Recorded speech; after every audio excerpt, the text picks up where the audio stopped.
I know of no one who has ever made this claim before, but I rather suspect that my experience is not unique. What perhaps is unique is the fact that I am willing to talk about it. We are living in a computer-programmed reality, and the only clue we have to it is when some variable is changed and some alteration in our reality occurs. We would have the overwhelming impression that we were reliving the present, déjà vu, perhaps in precisely the same way, hearing the same words, saying the same words. I submit that these impressions are valid and significant, and I will even say this: such an impression is a clue that at some past time point a variable was changed, reprogrammed as it were, and that because of this an alternative world branched off.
It's New York City. It's March 7th. Well, partly it's taken to these very strange images that are behind your head right now.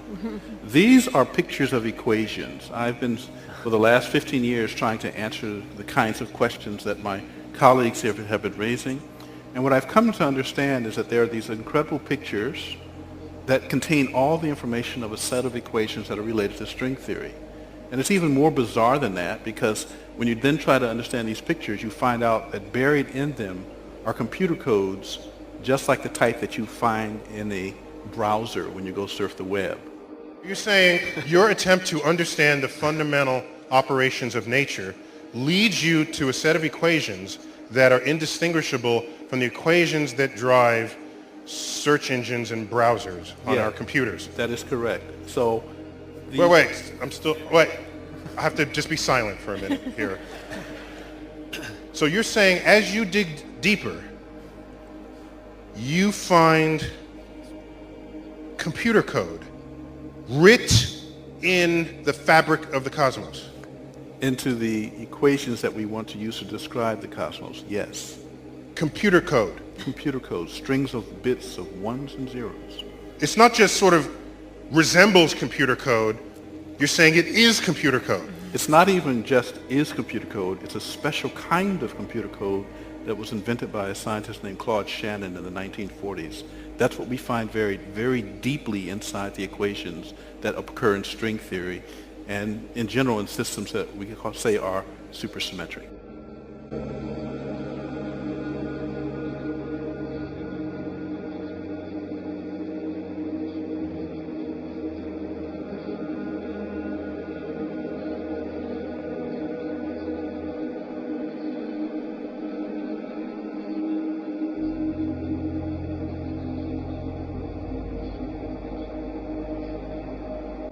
Now, next came Nick Bostrom, and he had his PhD from this very institution.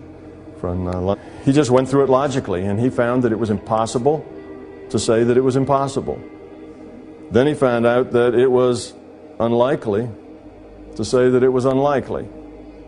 That left him with the conclusion that certainly almost all of us are living in a simulation.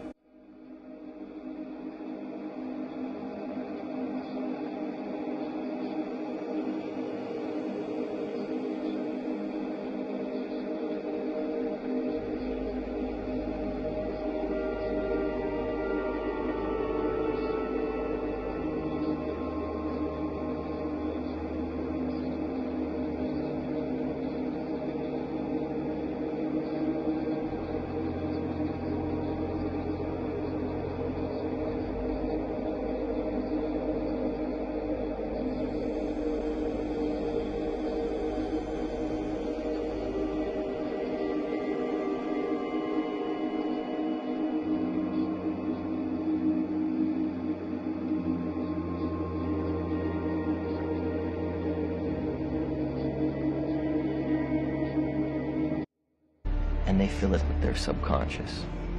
How could I ever acquire enough detail to make them think that it's reality? Well, dreams, they feel real while we're in them, right? It's only when we wake up that we realize something was actually strange. Let me ask you a question. You never really remember the beginning of a dream, do you? You always wind up right in the middle of what's going on. I guess, yeah. So how did we end up here?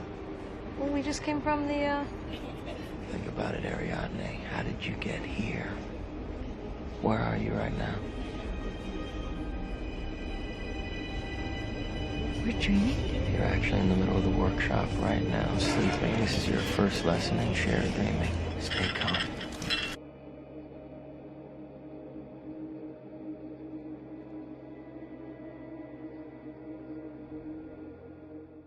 What is real? How do you define real? If you're talking about what you can feel, what you can smell, what you can taste and see, then real is simply electrical signals interpreted by your brain.